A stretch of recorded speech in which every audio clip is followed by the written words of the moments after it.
Ce bulletin d'information vous est présenté par les caisses Desjardins de la région de Portneuf, qui sont fiers de mettre en valeur les initiatives des gens d'ici. Nous sommes le jeudi 18 mai 2023. Mon nom, Danick Julien, et votre bulletin d'information régionale Info, c'est JSR.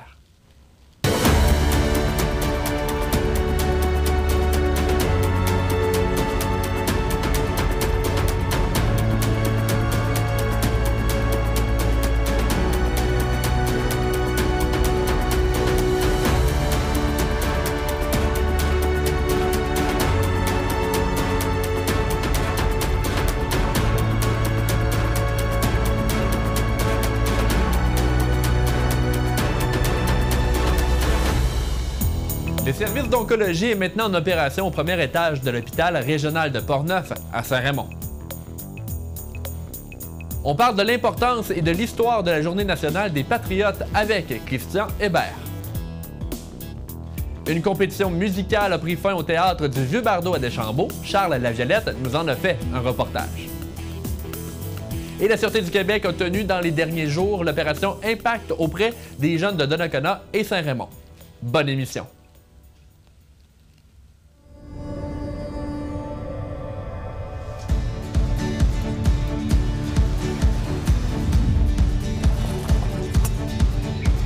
Ici, on se crée des souvenirs au fil des saisons et on vit au rythme de nos passions.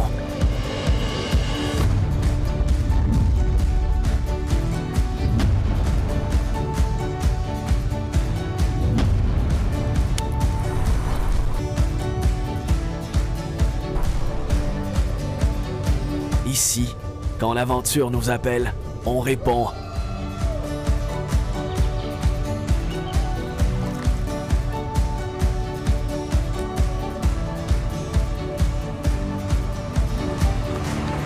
Ici, à Saint-Raymond, ma destination pour un séjour plein air réussi.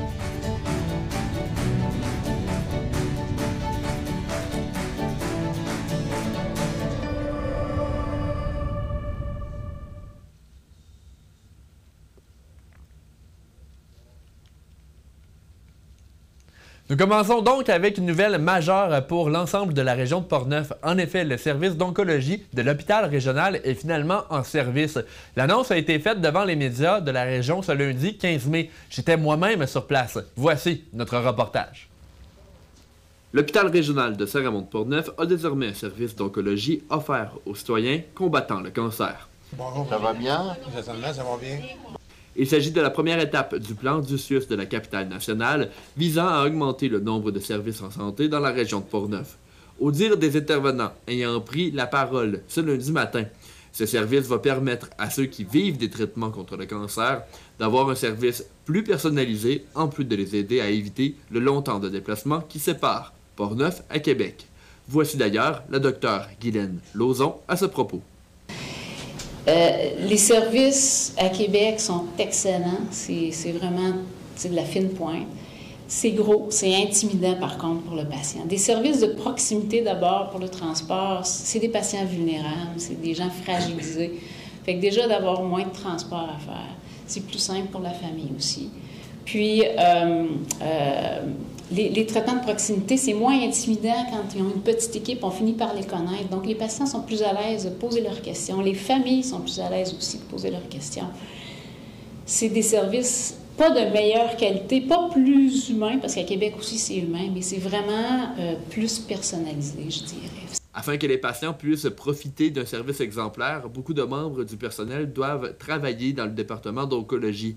Guy Thibodeau, le PDG du CIUS de la capitale nationale, nous explique la composition des équipes. Ils ont accès à une équipe qu'on a mise en place qui comprend des pharmaciens. De façon plus spécifique, le noyau, c'est 2 pharmaciens, 3 infirmières, 3 médecins de famille. On a une infirmière pivot spécialisée en oncologie. Et évidemment, il y a plein de ressources qui gravitent autour de ces personnes-là, d'autres personnels à la pharmacie, des travailleurs sociaux, des agents administratifs qui vont s'assurer de compléter l'équipe. Donc, je le dis, il y a déjà 7 patients qui peuvent bénéficier de ce service-là et on estime là, que c'est environ 3000 traitements de chimiothérapie qu'on va pouvoir offrir annuellement. Cette annonce plaît d'ailleurs aux dirigeants de Portneuf qui se réjouissent de voir l'augmentation de l'offre de services en santé dans la région. Voici maintenant Bernard Gaudreau, le préfet de la MRC, ainsi que Vincent Caron, le député de Portneuf. M. Julien, c'est une excellente nouvelle qui nous a été annoncée ce matin par M. Thibodeau, président-directeur général du CIUS, en compagnie de M. Caron.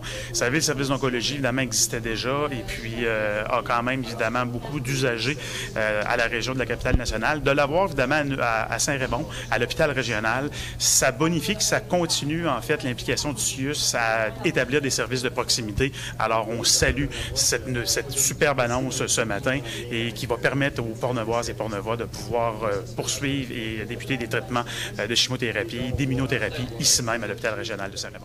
Et M. Caron, vous, en tant que député de Portneuf, est-ce que vous êtes satisfait de ce qui est fait par le CIUS pour augmenter l'offre de services dans la région? Ben écoutez, on ne sera jamais pleinement satisfait parce qu'on a toujours besoin de plus de services.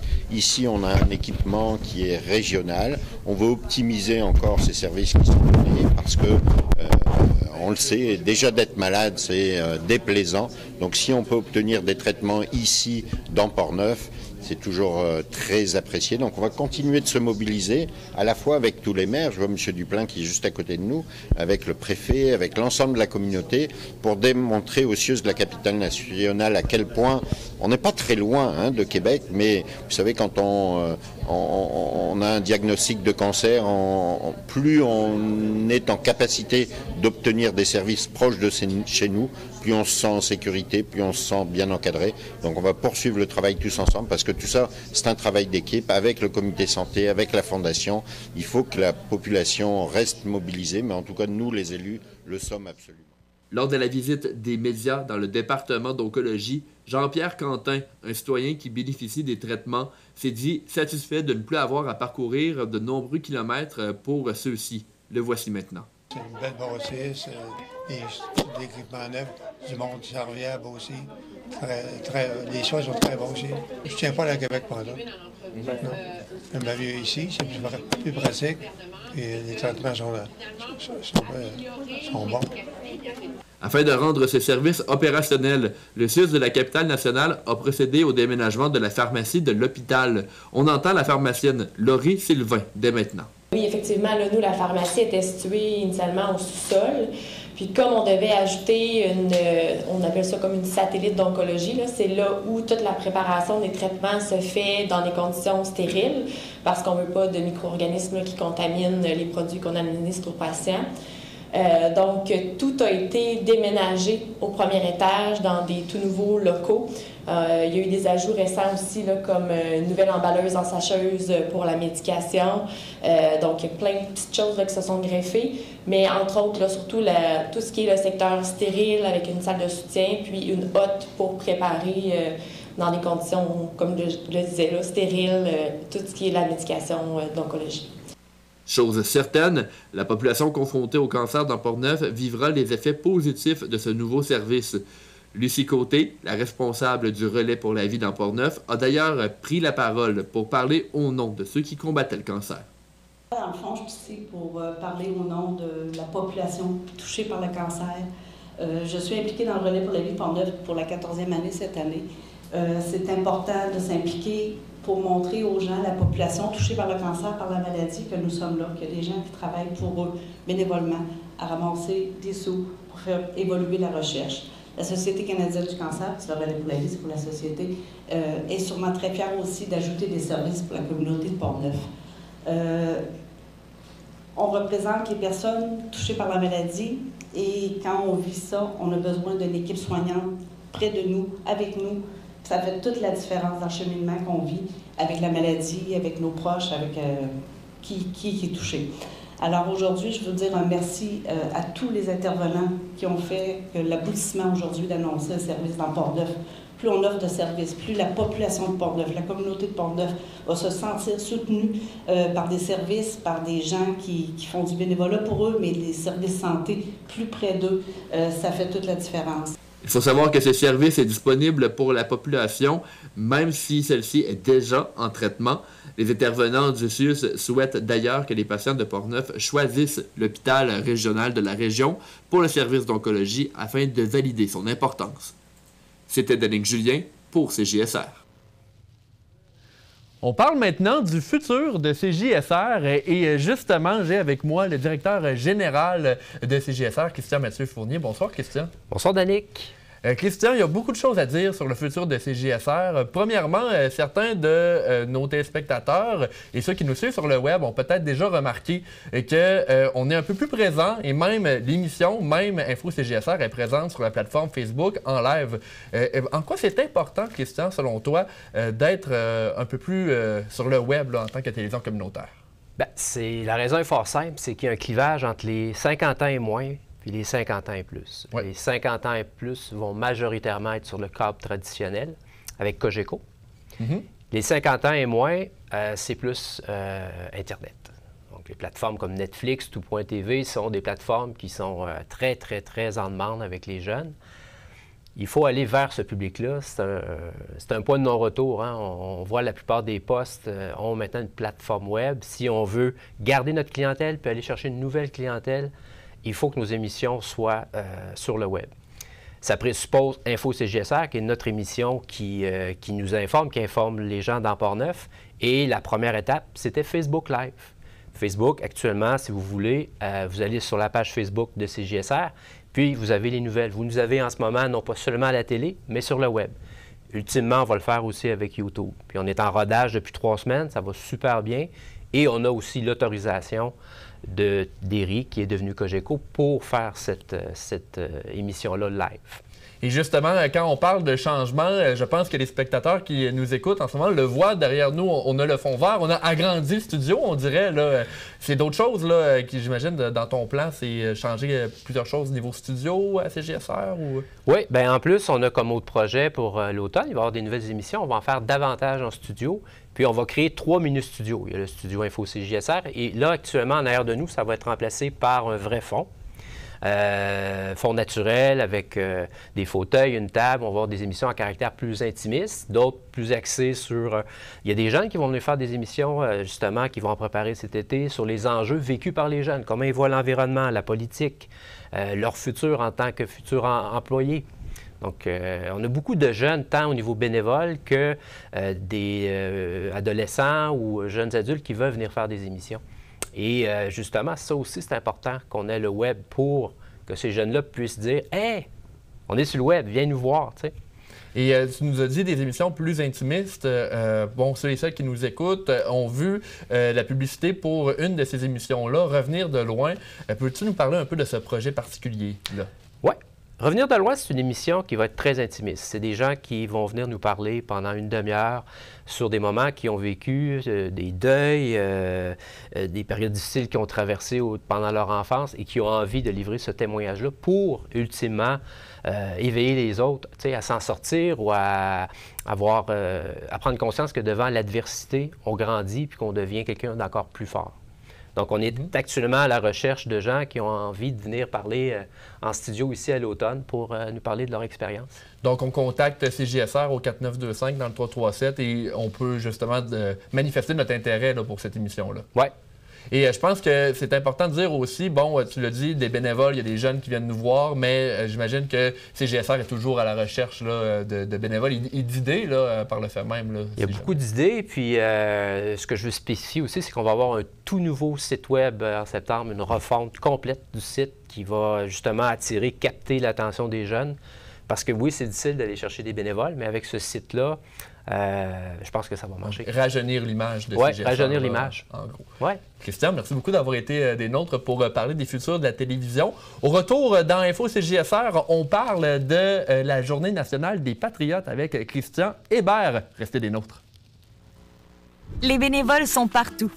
Nos activités sportives, de loisirs et de plein air sont rendues possibles grâce au travail de bénévoles. Ici, les bénévoles vous permettent de faire du sport dans votre quartier. Ici, les bénévoles participent à la tenue d'événements locaux. Ici, les bénévoles assurent l'entretien et la signalisation des chemins de randonnée. Dans votre centre communautaire de loisirs, votre association sportive ou votre club de plein air, tout prend vie grâce aux bénévoles. Cet automne à CJSR, nous allons avoir le plaisir de vous présenter 3 nouvelles émissions produites dans notre studio munies de nouveaux décors. L'une d'entre elles, Revenir de loin, va plonger le spectateur au cœur d'une entrevue avec une personne qui a vécu et surmonté une épreuve difficile dans sa vie. Nous sommes à la recherche de personnes qui aimeraient venir en direct en studio pour nous témoigner leur expérience, et ce, dès septembre prochain. Si vous êtes intéressé, vous pouvez nous écrire ou contacter Suzy à la réception au 88 337 4925.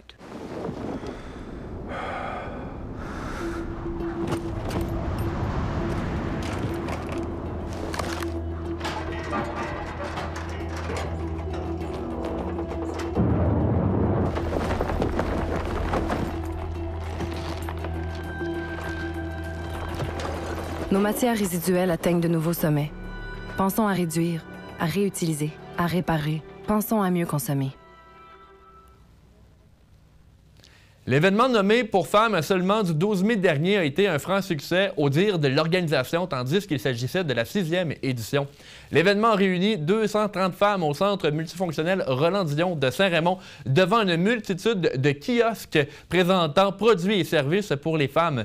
Comme les éditions précédentes, un repas de sushi a été concocté par l'entreprise raymondoise Sushi M et compagnie.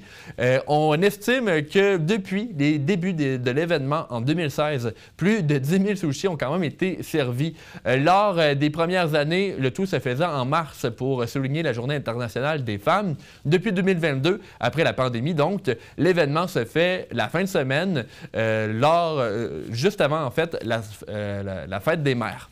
Après le souper, une conférence assurée par la sexologue Noémie Quentin a été offerte. La professionnelle a partagé de nombreux conseils et explications sur les relations intimes et les changements que les femmes observent au fil des années.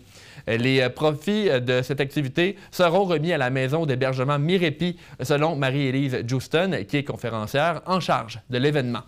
Une assemblée extraordinaire a eu lieu maintenant à Sainte-Catherine de la Jacques-Cartier ce mardi 16 mai, alors que 2 points étaient à l'ordre du jour. L'un d'entre eux était très important. Il concernait des travaux de réparation majeurs sur l'un des véhicules du service des incendies de Sainte-Catherine. On écoute Sylvain Fernand, le conseiller de la municipalité, à ce propos. Attendu que des réparations majeures doivent être effectuées sur le premier véhicule d'intervention, soit l'autopompe Pierce 2007. Attendu que lors des tests de pompe, des anomalies sont apparues et se sont dégradées depuis ce temps. Attendu que le camion a déjà 16 ans et que le véhicule était plus exposé, qu'il est normal de rebâtir la pompe. Attendu que compte tenu des autres bris imprévus, il y a urgence d'agir. C'est donc des travaux d'une valeur d'un peu plus de 14 000 $ qui seront effectués à ce niveau. Si des imprévus surviennent durant la réparation, les travaux pourront valoir jusqu'à 20 000 $. Les citoyens de Cap-Santé pourront prochainement profiter d'une nouvelle patinoire, et ce, sans débourser d'argent. En effet, la dalle de béton de la patinoire était à refaire et des moyens de financement ont été découverts par l'administration municipale. On entend le maire Michel Blackburn à ce sujet. 2 résolutions passées au sujet du financement de la patinoire. Donc, on est heureux de vous annoncer que le montage final de 234 256,51 $, est financé à 100%, une partie par le ministère de l'Éducation, une autre par le mouvement Desjardins qui nous supporte pour 30 000 $, et enfin, le résiduel de la taxe sur l'essence, une partie du résiduel de la taxe sur l'essence va nous permettre de combler le financement, ce qui veut dire donc qu'on aura un projet de rétablissement de la nouvelle patinoire sans frais pour les citoyens de Cap-Santé, sans règlement d'emprunt particulier. On parle maintenant de Saint-Ubalde dans votre bulletin communautaire, car le grand bazar des Ubaldois va avoir lieu ce samedi 20 mai à la place centrale, où plus de 60 tables seront installées pour la vente de garage annuel. Une carte est d'ailleurs disponible pour montrer aux intéressés où seront les tables ainsi que l'animation. L'événement est organisé par Saint-Ubalde en fête et il est possible d'en apprendre davantage sur les médias sociaux. On rappelle que cet événement est une fête familiale et qu'il va donc y avoir des activités pour toute la famille, comme la visite de la fermette Majot, ainsi que des ateliers de tatouage et maquillage. De plus, il sera possible pour les familles de se procurer de succulentes queues de castor. C'est donc un rendez-vous. Ce lundi 22 mai, ce sera la Journée nationale des Patriotes au Québec. Ce jour férié a été instauré le 22 novembre 2022 et donc célébré pour la première fois en 2003. Il s'agit donc des 20 ans de cette journée qui souligne l'importance des Patriotes de 1837 et 1838 au Québec. La Société nationale des Québécois de la capitale va célébrer cette journée lors d'un événement dans le quartier Sainte-Foy à Québec. Le président de cette société est nul autre que M. Christian Hébert, qu'on va rejoindre dans quelques secondes.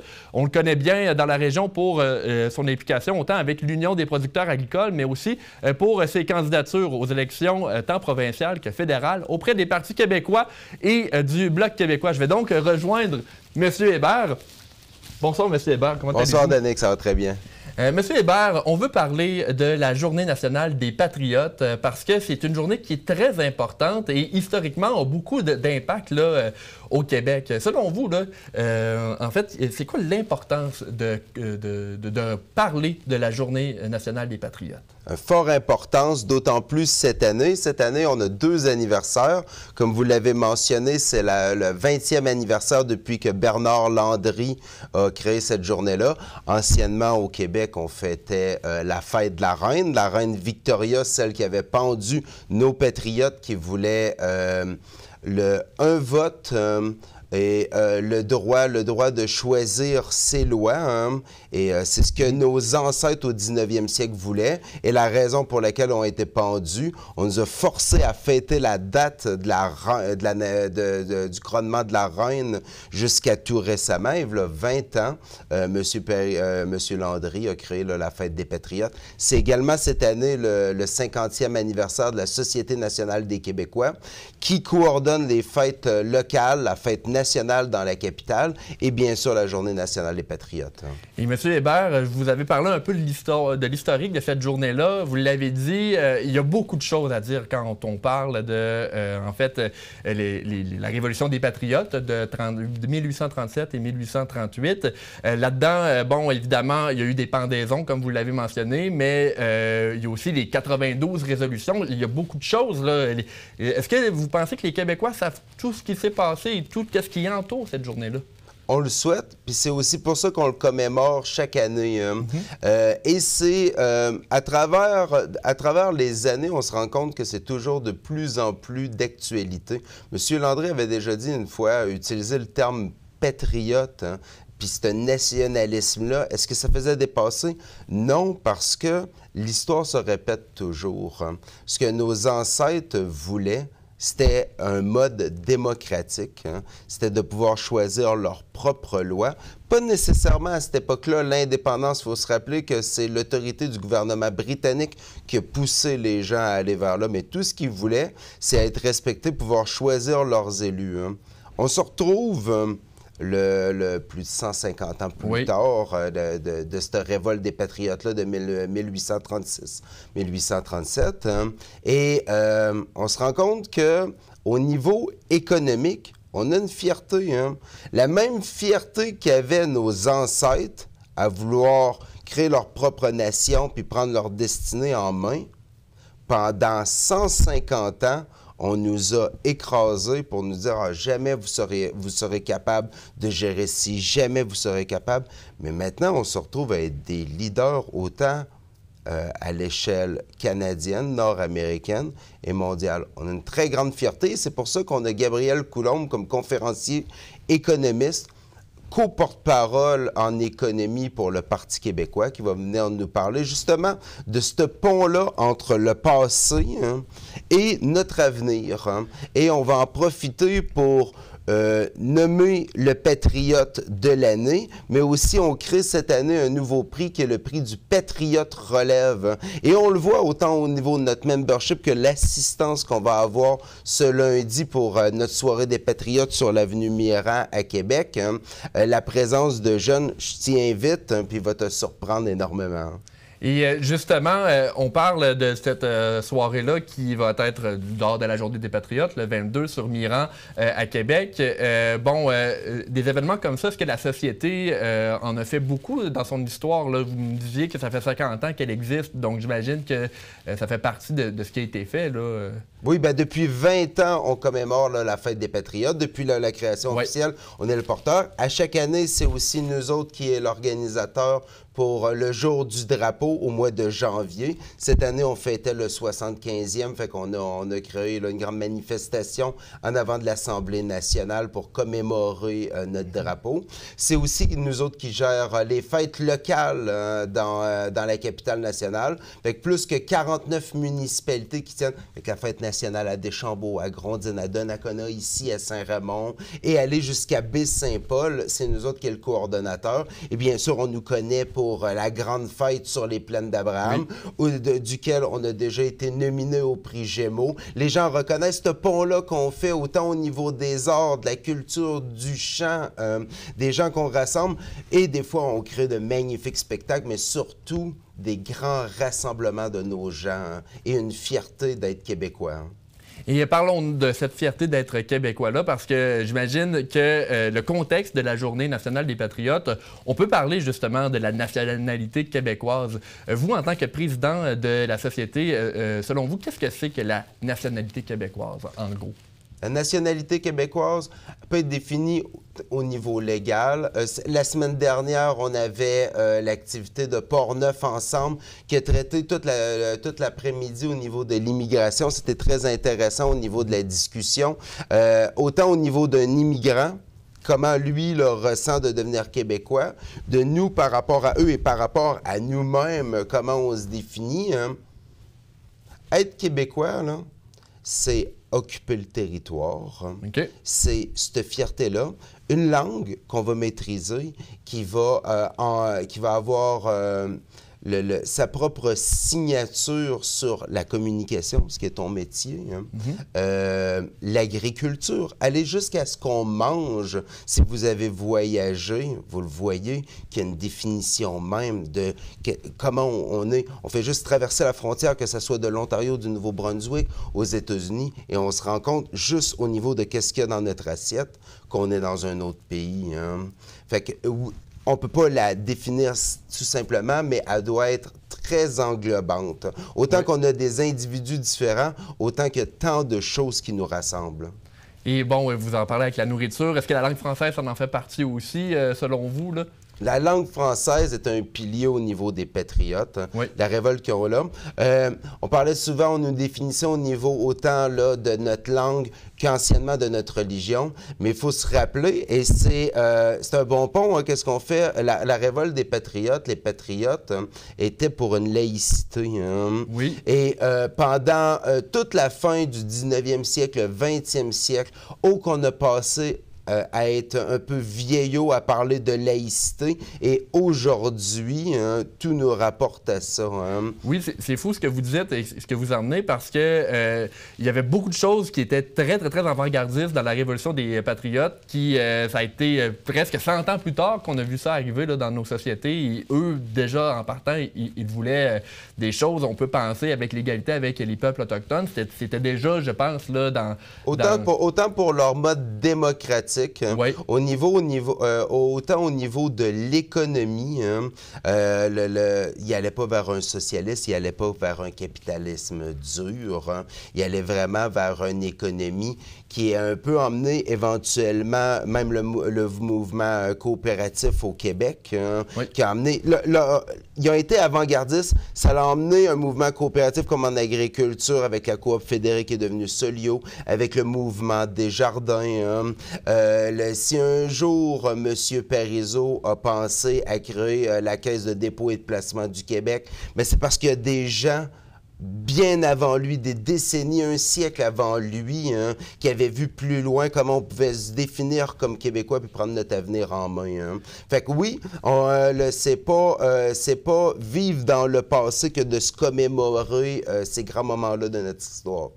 Et justement, se commémorer ces moments-là, ben, la Journée des Patriotes, c'est le meilleur moment pour le faire. Est-ce que vous avez quelque chose à dire à ceux qui nous écoutent avant la fin de cette entrevue, M. Hébert? Je vais te dire en primeur à toi. Oui. On a 2 patriotes qu'on va honorer cette année. Hein. Je vous ai parlé d'un nouveau prix qui est le prix Relève, hein, qui est Sergio Mendoza, qui est un jeune étudiant au niveau collégial qui s'implique dans sa communauté à Capitale-Nationale. Il ne sait pas encore, d'après moi, il va l'apprendre le moment même. Hein. Il y a beaucoup de ses amis qui vont être là. Fait que vraiment, on traverse les âges, les générations. Hein. Et on a M. Constantino, hein, qui était un... Il y a des gens dans la vie qu'on rencontre qui sont des locomotives, hein, et qui ont emmené tellement d'autres gens à s'impliquer au niveau du bénévolat, hein, et à maintenir l'organisation des fêtes locales, la fête nationale du Québec. Hein, et ce monsieur-là en est un, hein, du côté de Québec. Et si autant au niveau de Québec, de Portneuf que de Charlevoix qui s'est resté actif, c'est un homme universitaire, mais que c'était son dada. Le nationalisme, notre fête, notre drapeau, hein, et son implication a fait que chaque année, on a autant de plaisir. Hein. Et comme j'ai dit, il a été une locomotive pour notre société. C'est des gens, je dirais pas de l'ombre, parce que c'est tellement... Ils nous ont éclairés. Oui. Hein. Mais c'est ce moment-là, au niveau de la Fête des Patriotes, comme je vous ai dit, de faire un pont entre notre passé, notre avenir et notre futur. Bien, M. Hébert, président de la Société des Québécois de la Capitale-Nationale, merci d'être venu nous parler de la Journée nationale des Patriotes. Ah, c'est un grand plaisir. Bonne soirée. On poursuit maintenant dans votre bulletin d'information avec un reportage que Charles Laviolette nous a fait concernant un spectacle de musique bien particulier à Deschambault-Gondine. On écoute son reportage. Au début, on avait 36 candidats qui venaient chanter. Puis on a coupé, on fait des quarts de finale, demi-finale. Puis ce soir, le 12 mai, on est rendu à la finale, 4 concurrents qui nous restent. Il en reste juste 4. Très bons concurrents en plus. Et bons talents du coin. Oui. Ce soir, à la finale, notre thématique, c'est James Bond. Donc, ils ont chacun une chanson d'un film de James Bond à faire. On avait 110 personnes qui étaient là pour le souper d'avant-spectacle. Puis normalement, on se monte jusqu'à 200 personnes facilement. Le parking, il est pas mal. Faut pas manquer le numéro d'ouverture. Ah non. Ça va être bon. Ouais.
So live and let die.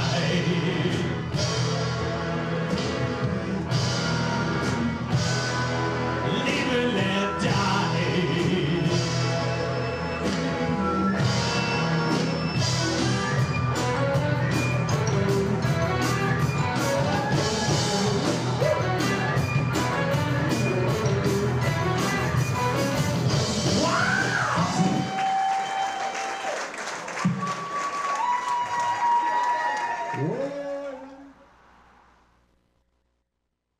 À Saint-Raymond-de-Portneuf, maintenant, il va y avoir une vague de consultations publiques pour connaître ce que la population souhaite en matière d'infrastructures, de services et de projets dans la localité. Des consultations web avaient déjà été effectuées en ligne et la suite du processus aura lieu au Centre multifonctionnel Roland-Dion.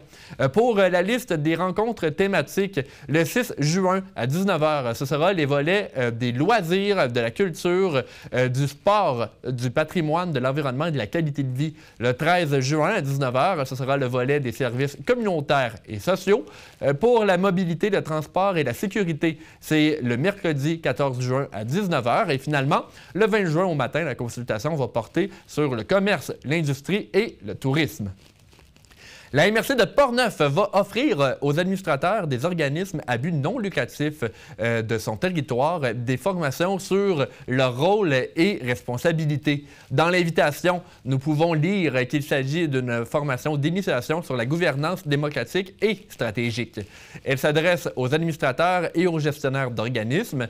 La formatrice est Mme Danielle Larose, qui est avocate en droit des affaires et médiatrice en droit civil, commercial et du travail. L'inscription se termine le 8 juin prochain.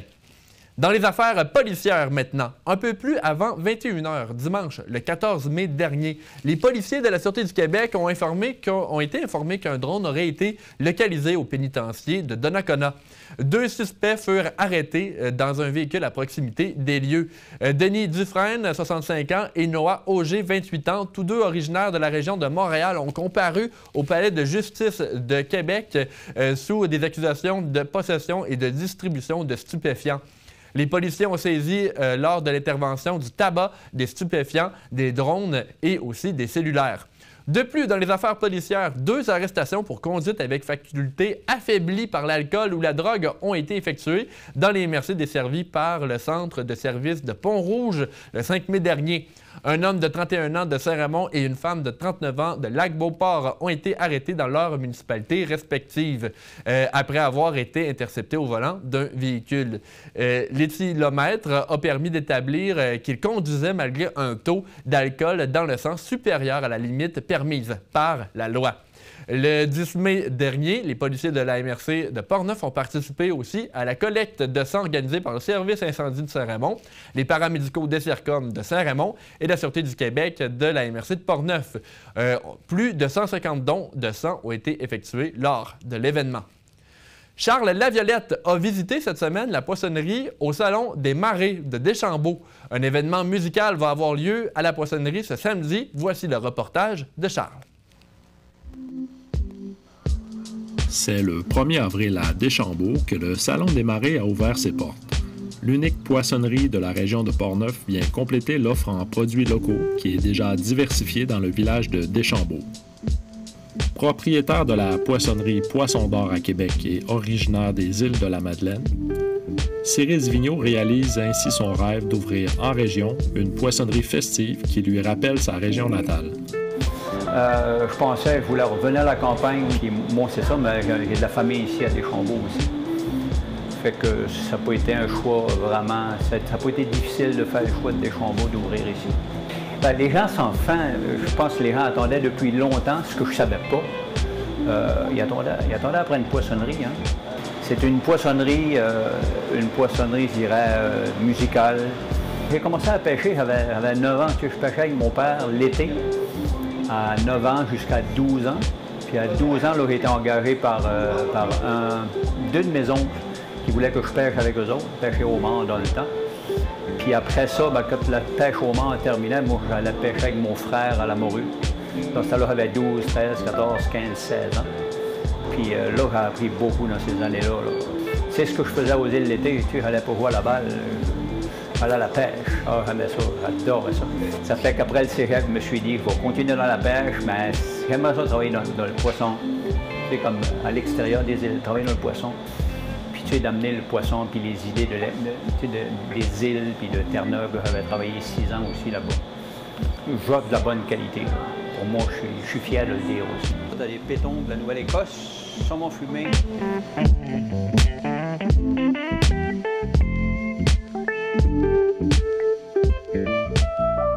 Ben, c'est sûr qu'il y a la provenance. En partant, moi, je regarde toujours la provenance. D'où ça vient, le plus proche possible.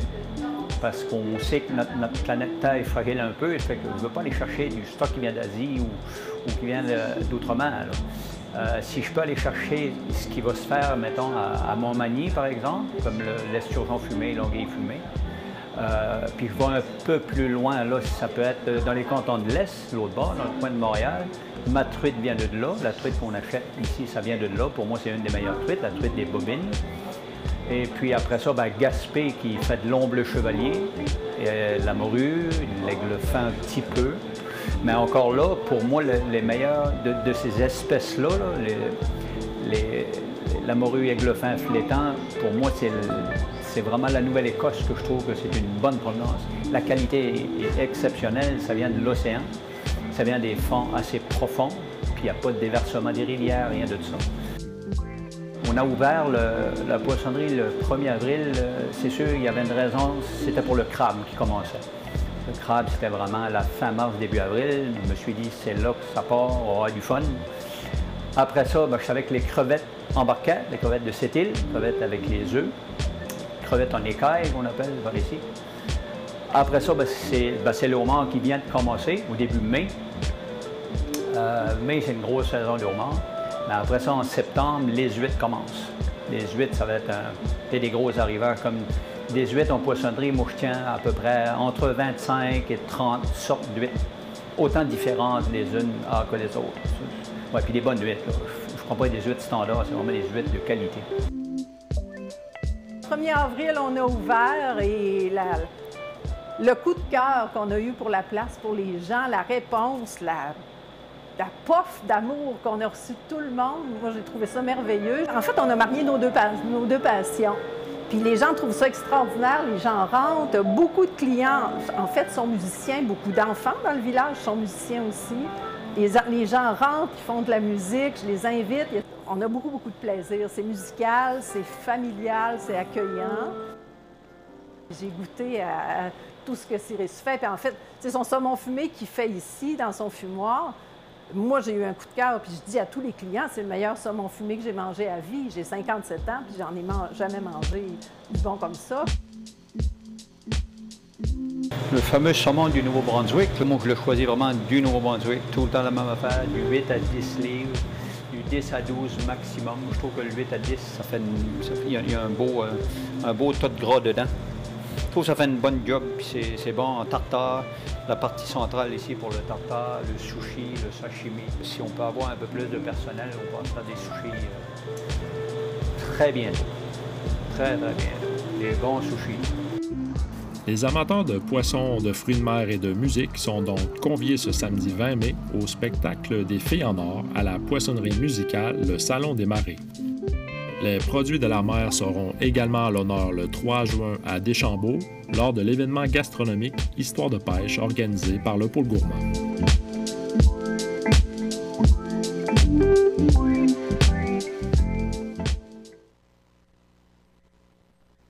Présentement avec Kevin Riunado, chanteur et guitariste du band québécois punk rock Bitten Bush, pour parler d'un spectacle qui arrive très bientôt, le 27 mai prochain, à la salle du studio de danse 103 à Saint-Raymond. Alors bonsoir Kevin. Salut Danick. Kevin, peux-tu, avant de parler du spectacle qui arrive le 27 mai prochain, nous parler un peu de ta formation? Qu'est-ce que c'est Bitten Bush? Bitten Bush, c'est un projet qui a changé 50 fois de trajet. C'est un projet qui, à la base, c'est un full groupe. Maintenant, on est seulement un duo, mais c'est bien mieux comme ça, parce que c'est moins compliqué à gérer. On peut pratiquer dans un appartement sans déranger les voisins. C'est fabuleux. Mais c'est un projet que j'avais le goût de faire de la musique en français, écrire sur des sujets qui me tiennent à cœur, puis de travailler beaucoup sur l'aspect punk. C'est une scène que j'aime beaucoup parce que c'est une scène qui est toujours aidante pour les autres, qui aide le monde qui commence. C'est une scène assez petite. Puis Port-Neuf, surtout Saint-Raymond et les environs, c'est un gros morceau de cette scène-là. Fait qu'en faire partie, ben, c'est le fun, puis c'est parfait pour commencer, là. Et justement, tu écris, en fait, vous écrivez vos chansons, vous avez des pièces originales. On a d'ailleurs un extrait à faire écouter à nos téléspectateurs. Prince Albert, on va écouter cet extrait dès maintenant. Prince Albert, je choisis le Prince Albert, Prince Albert, Prince Albert, je choisis le Prince Albert.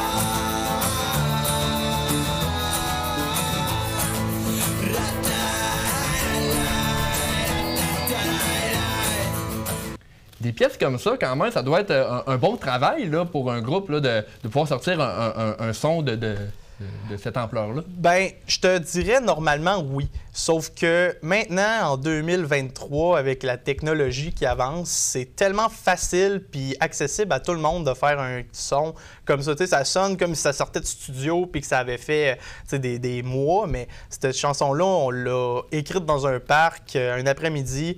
On est arrivé, on a rencontré un ami qui a son studio chez eux dans son appart, puis on a enregistré ça avec son ordi quasiment sur le coin d'une table. Ça a pris 2 heures, puis la chanson, il a masterisé, puis elle est sortie comme ça. C'est quand même une bonne histoire. Sérieusement, c'est ça qui est le fun. Puis si ça peut encourager le monde à dire ah, je fais des trucs chez nous, puis quand tu as une idée, écris, essaye de le faire. Même si tu trouves que ça sonne mal, continue à jouer. Un moment donné, tu fais hey, ça sonne bien. Trouve-toi quelqu'un qui l'enregistre, puis fais-le. Et justement, c'est une chanson que vous jouez dans vos spectacles. Oui, oui. Approximativement, vous avez joué combien de spectacles? Là, on est entre 6 et 10. Là, j'y compte déjà même plus. Je suis rendu là dans ma carrière. Mais non, mais pour vrai, on en a 5, 6 là, en ce moment. Puis en fait, c'est là que ça va commencer un peu plus à déboucher parce que on a commencé un petit peu plus à faire nous-mêmes des spectacles pour promouvoir un peu notre socle, mais aussi des amis qui en font parce que, comme j'ai dit au début, c'est un peu une scène que j'essaie d'aider puis d'amener du monde que lui ne pensera pas à faire un show, mais qu'on l'amène puis let's go, on fait une soirée, là. Et justement, la soirée du 27 mai prochain, il y a quand même plusieurs groupes là, qui vont se présenter là. Peux-tu nous parler un peu de cette soirée-là? Bien, il va y avoir 4 groupes. Il va y avoir nous autres. Mais la soirée commence à 8 h avec Robbie Dennis, qui est un gars de Saint-Raymond, Denis Robitaille, qui est dans aussi le Ben Exhibition, que peut-être du monde va connaître. Il va y avoir 50 Shades of Punk Rock, qui est le groupe à Émilie Plamondon, peut-être que vous connaissez, sûrement. Elle est quand même très connue. Il va y avoir nous autres, Bettenbush. Puis il va y avoir le groupe Rouge Pompier, qui est quand même un des gros bands au Québec, là, que c'est ça, ça va être ça. Eux autres vont jouer à peu près de 10h30 à 11h30, finissent la soirée, c'est le headliner du show. Évidemment, là, Rouge Pompier sont quand même connus dans le monde du rock québécois, là, on va le dire. Ils ont des origines avec un autre groupe extérieur qui sont bien connus. Kevin, le spectacle, en fait, comment vous êtes arrivé à pouvoir aller chercher un groupe comme Rouge Pompier à venir à Saint-Raymond? Bien, ça, c'est une belle histoire, là. Je sais qu'on n'a pas énormément de temps, mais c'est une histoire qui est assez spéciale. Mais en fait, c'est le dernier show qu'on a fait. On jouait à la première partie d'un gros band qui s'appelle Ten Foot Pole. Puis nous autres, on fait des tunes d'extérieur en show, les Whippets fondants, là, tout le monde connaît cette chanson-là. On fait ce cover-là en acoustique. Puis il y a un de nos amis qui l'a filmé puis qui l'a envoyé à Jesse, qui est le leader de la formation, qui est aussi le président de Slam 10 et tout ça, là. Mais après ça, lui, il nous a écrit, il a dit hey, c'est donc bien le fun que vous faites notre chanson, puis tout ça. Puis on a décidé d'organiser un show ensemble. En fait, j'ai tout loué la salle, j'ai tout organisé, mais eux autres, ils viennent jouer pour nous autres. Fait que ça vient faire une belle tribune aussi pour amener du monde qui nous connaissent pas, parce que c'est quand même dur quand tu es local de te faire connaître, parce que à part tes amis et ta famille qui like qu'est-ce que tu postes sur Facebook ou sur Instagram, c'est un peu dur d'amener du monde que tu connais pas à te connaître. Puis je trouve que c'est une belle branche à amener, là.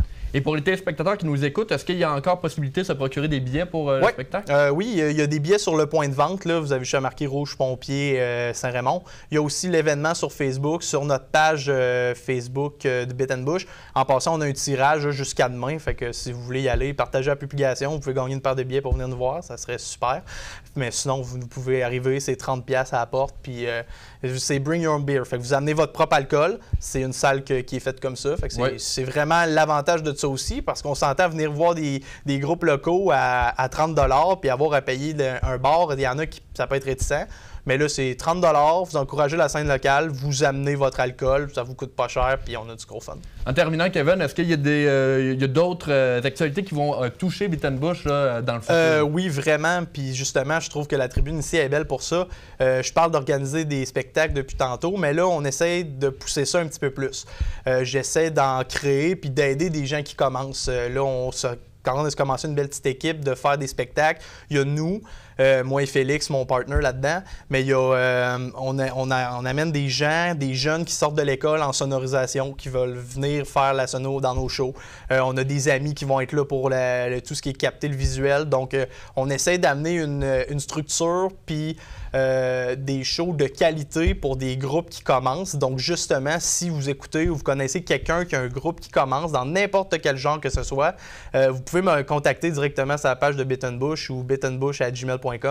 Je prends toutes les candidatures, n'importe quel genre, ça fait plaisir. Puis on essaie de faire revivre un peu cette scène dans notre communauté Saint-Raymond et compagnie qui a besoin d'amour un peu parce que justement, moi personnellement, je trouve qu'il n'y a pas assez de gens qui se lèvent pour créer des événements. Puis je me dis, bon, moi je veux faire des événements, mais il n'y a personne qui en fait. Qu'est-ce que je fais? C'est quoi la solution?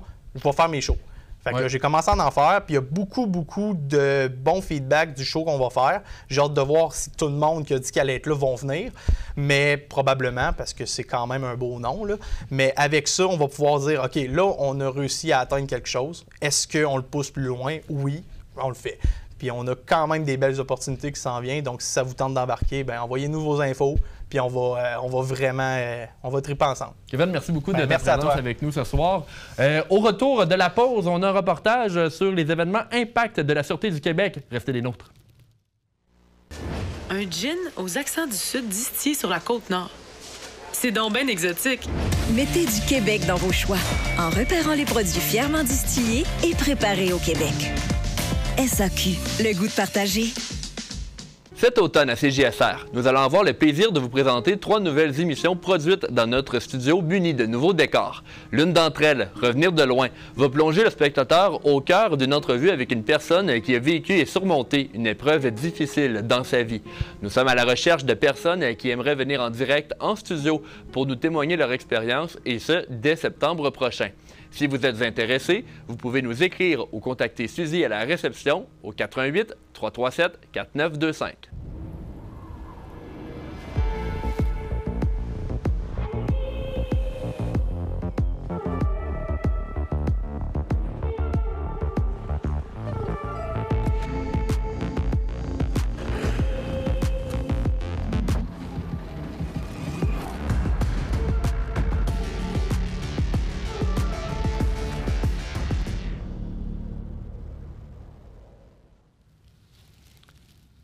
Dans Portneuf, le programme gouvernemental Réno-Région obtient une enveloppe de 800 000 $ pour aider les propriétaires d'habitations à faible revenu à effectuer des travaux majeurs sur leur résidence.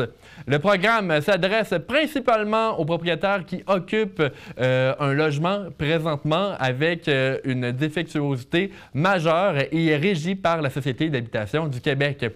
Pour l'admissibilité, la valeur de la résidence ayant besoin de l'aide financière ne peut pas dépasser 150 000 $ et l'aide accordée peut atteindre jusqu'à 95 % des coûts des travaux admissibles, jusqu'à un maximum donc de 25 000 $ selon le revenu du ménage.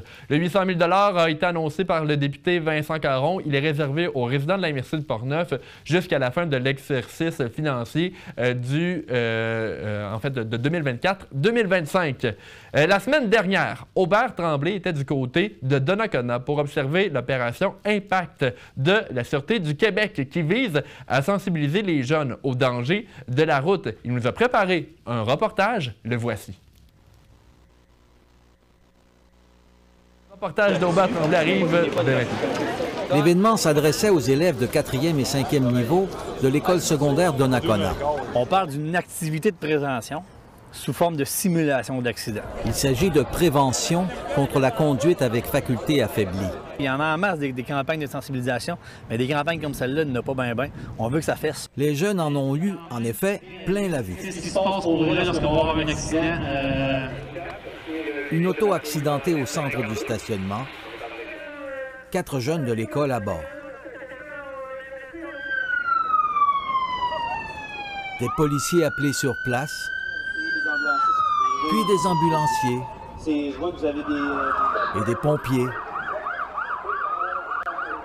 Un faux mort. Une désincarcération avec de faux blessés.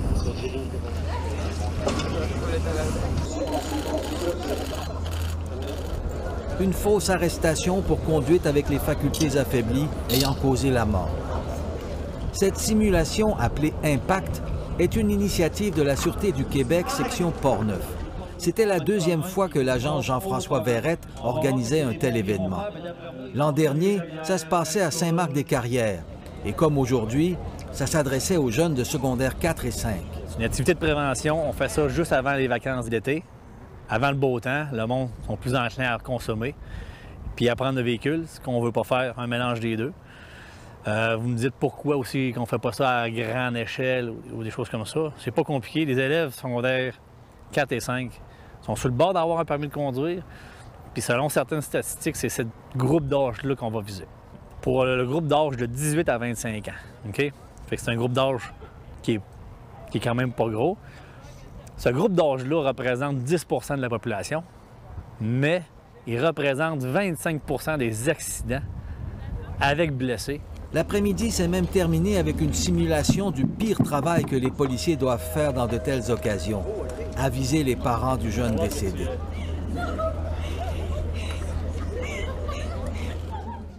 Les étudiants semblent avoir été particulièrement touchés par le témoignage de Raymond Benoît, pompier de Donnacona chargé d'amener les dépouilles à la morgue et propriétaire d'une maison funéraire.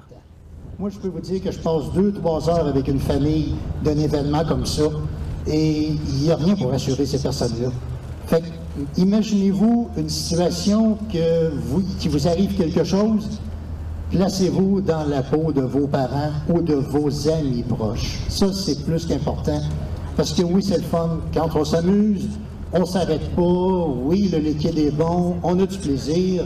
Puis comme Jean-François a dit, bien souvent, la personne, elle se sent toujours correcte pour conduire. Mais malheureusement, elle ne l'est pas.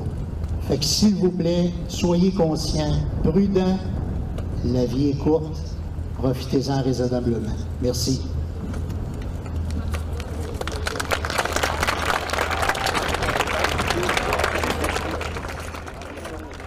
Aubert Tremblay pour CJSR. Le gala Louis Jobin 2023 a débuté ce soir pour les élèves de secondaire 1, 2 et 3 à l'auditorium de l'école secondaire Louis Jobin.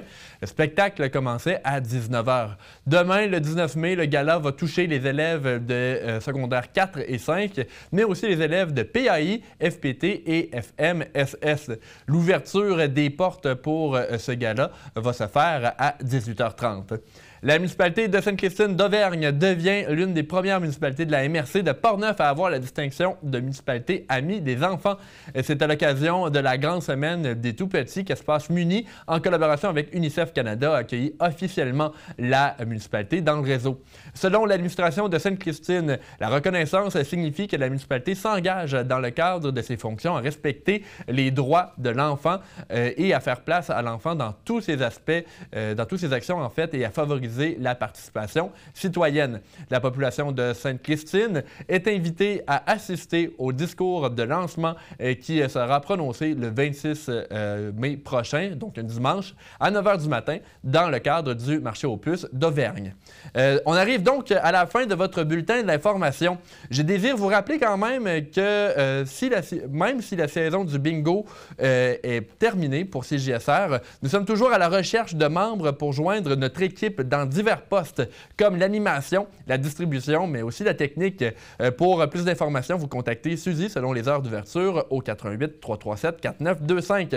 Je veux également remercier toute l'équipe, mais aussi nos invités pour l'info CJSR de ce soir. Pour l'équipe, il s'agit de Christian, Luc, Carole, Charles, Aubert et Suzy. Mon nom est Danick Julien et en terminant, on regarde des images de l'opération Impact qui a eu lieu à Saint-Raymond hier. Bonne soirée.